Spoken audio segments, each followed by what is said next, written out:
आम्हाला सत्ता काय, सत्याचं काय करू? सत्तेशिवाय पण आज पण लाथा मारल्यात ना, अनेक अंगावर आले, त्यांना तुडवलेच ना. पण तुम्हाला ह्यांचा मास, या सगळ्या लोकांचा, सत्ताधाऱ्यांचा तुम्हाला उतरवायचा या निवडणुकीमध्ये. कुठेही बेसावध राहू नका. लहान मुलींच्या वरती बलात्काराचा आरोप असलेला माणूस, त्याला भारतीय जनता पक्षाने नगरसेवक, आली कुठून हिंमत? तुम्हाला घरं नाकारणार, ह्यांना सगळ्यांना घरं मिळणार, तिकडनं बाहेरच्या राज्यातनं गुजरातमध्ये येणार, ह्यांना घरं मिळणार. तुम्हीच नसाल, तुमचंच अस्तित्व नसेल काय, चाटायच्या महानगरपालिका? आम्ही भले आमच्या वचननाम्यामध्ये सांगितलेल्या अनेक गोष्टी आहेत, ज्या उत्तम करू, उत्तम शहर करू. अरे पण तुम्ही असायला पाहिजेत ना त्याच्यासाठी. तुमची काय किंमत करून ठेवली आहे लोकांनी? कोण महाराष्ट्रामधला मराठी माणूस पैसे फेकले की विकला जातो? ही आपली किंमत.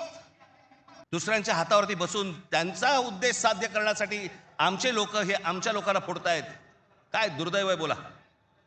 या अशा परिस्थितीमध्ये ही आजची निवडणूक होते आहे. ही मराठी माणसासाठी शेवटची निवडणूक आहे. आज जर चुकलात, कायमचे मुकलात म्हणून समजा. इतर राजकीय पक्षांमधले पण जे मराठी लोक आहेत, माझं त्यांनाही आव्हान आहे, सोडा ते सगळं. या मराठी माणसासाठी एक व्हा, या मुंबईसाठी एक व्हा, या महाराष्ट्रासाठी एक व्हा. ही मुंबई महाराष्ट्राला मिळाली, 107 आमचे हुतात्मे गेले. उद्या मुंबई गेली तर त्या पुतळ्यानंतर काय अर्थ उरतो? माझी आपल्याला सगळ्यांना एक फक्त सांगणं आहे, हे ईव्हीएम मशीनवरती लक्ष ठेवा. आणि दोन्ही पक्षातले जे सगळे लोक आहेत यांना फक्त मी एकच सांगतोय, बाबांनो, आता आपल्यातलं काही वाद नाही. आता खरी लढाई त्यांच्याशी आहे.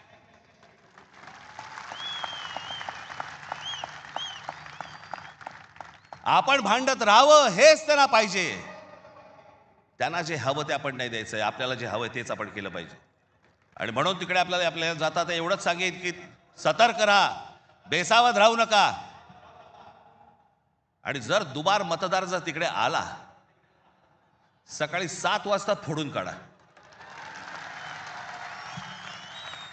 मुंबई राहावी, हे महाराष्ट्र राहावं, राज्य राहावं, हे मराठी माणसाच्या हातात राहावं, तुमच्या हक्काचं असावं, तुमचंच आहे ते.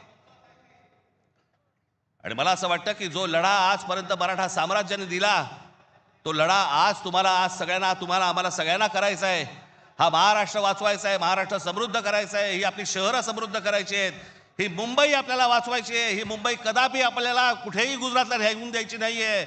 या सगळ्या गोष्टींसाठी आपण सगळेजण कामाला लागाल अशी एक आशा अपेक्षा बाळगतो आणि आपणा सर्वांची मी रजा घेतो. धन्यवाद. जय हिंद, जय महाराष्ट्र.